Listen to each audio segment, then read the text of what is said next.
Hey there, it's another beautiful day. Let's watch some stuff. Report document released just a few hours ago found that the FBI misused a popular digital surveillance tool on everyday Americans more than 278,000 times in 2020 going into 2021. We're specifically talking about Section 702 of the Foreign Intelligence Surveillance Act, also known as FISA. It gives the FBI and other agencies the ability to digitally surveil without a court order or a warrant.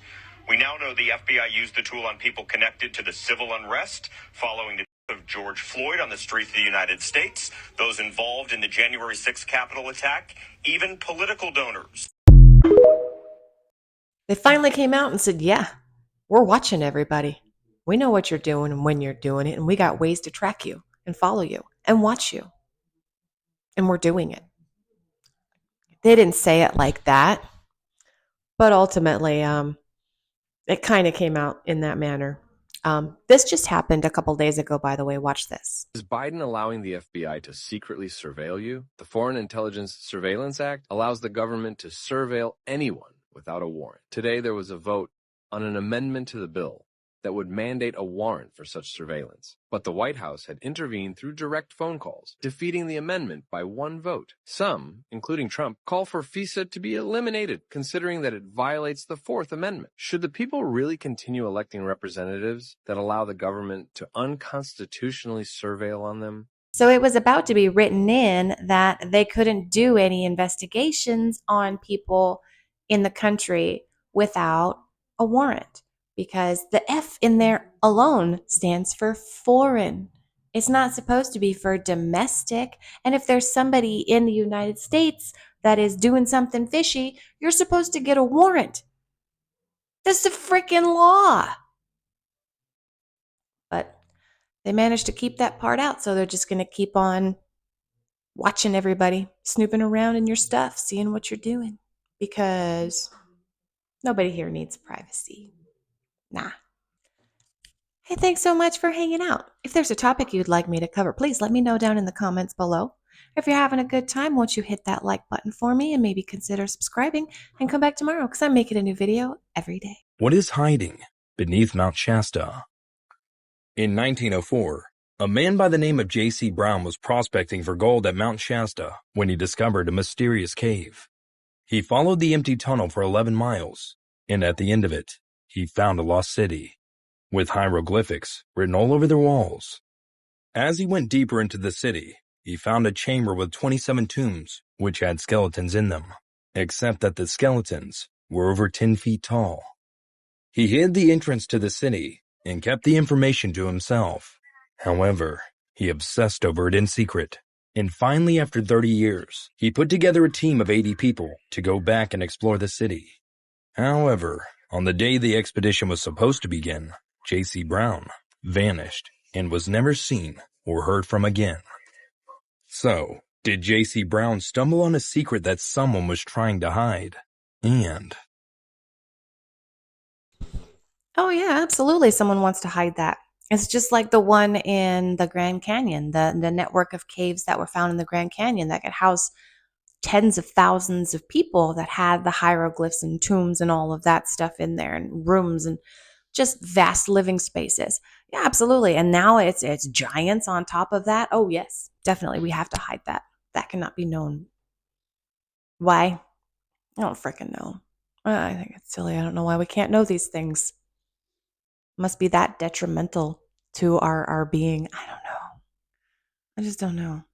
The government might be spying on you via your phone's push notifications. In a letter to the U.S. Justice Department, Senator Ron Wyden warned that when smartphone users receive alerts from a text message, breaking news, or other update, the data typically travels through the servers of Google and Apple. The companies can then store this data, which may contain sensitive information, like what apps a person uses, who they're communicating with, or even the contents of their message. A source familiar with the matter said that both U.S. and foreign governments have been demanding that Apple and Google share users' push notification data with them, which would essentially let those governments spy on people of interest. This is huge. huge because prior to Wyden writing that letter, this wasn't public information. Most people had no idea that governments were able to access a person's push notification data. Wyden's office contacted both Apple and Google about the matter, but they responded by saying they were prohibited by the DOJ from discussing it. Wyden is now demanding that the DOJ lift this ban because smartphone users deserve transparency, especially when foreign governments might be asking for their data.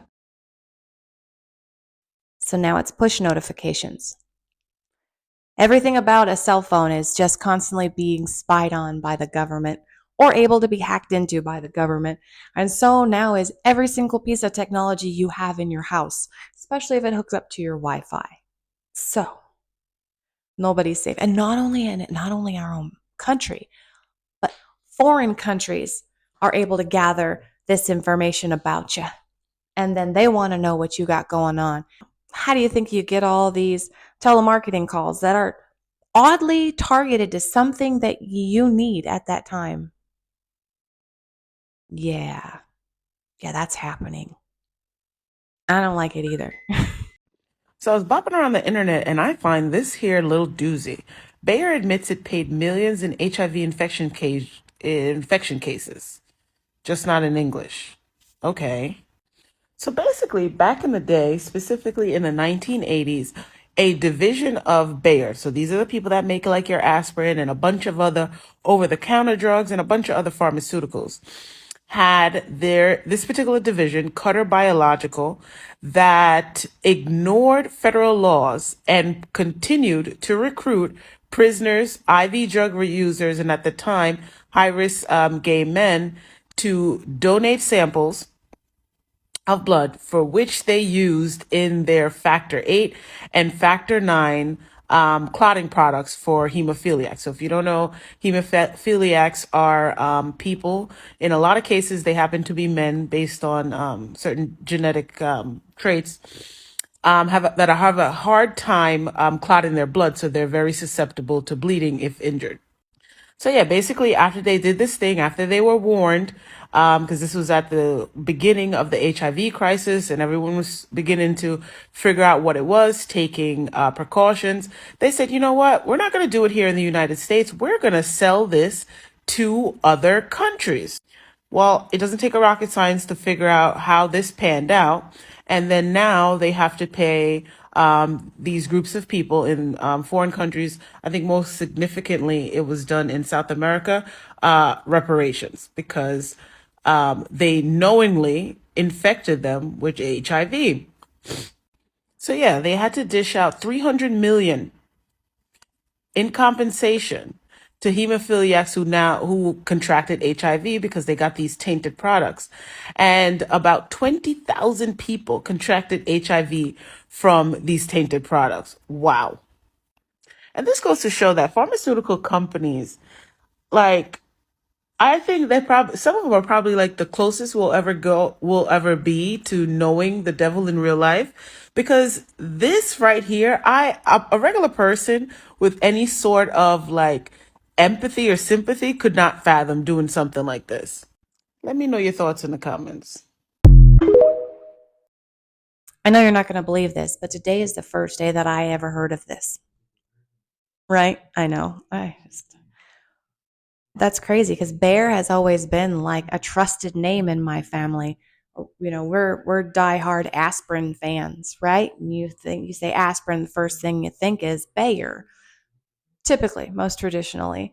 And I had no idea that they were toying with people's livelihood. I wonder if they knew, because she said that they knowingly infected people with HIV. And I wonder if they not necessarily knowingly infected them, but they knowingly didn't protect these people against the possibility of becoming infected, which is still just as bad because you're a pharmaceutical company. That is your job. It's your responsibility to make proper medicine. I guess not. I guess not, because the pharmaceutical company is, their responsibility is to make money. So I guess it makes sense then, doesn't it? It's still despicable. And on that note, I'm going to call it for today. Thank you so much for joining me. I really appreciate your time, and I hope to see you tomorrow. Have a wonderful day.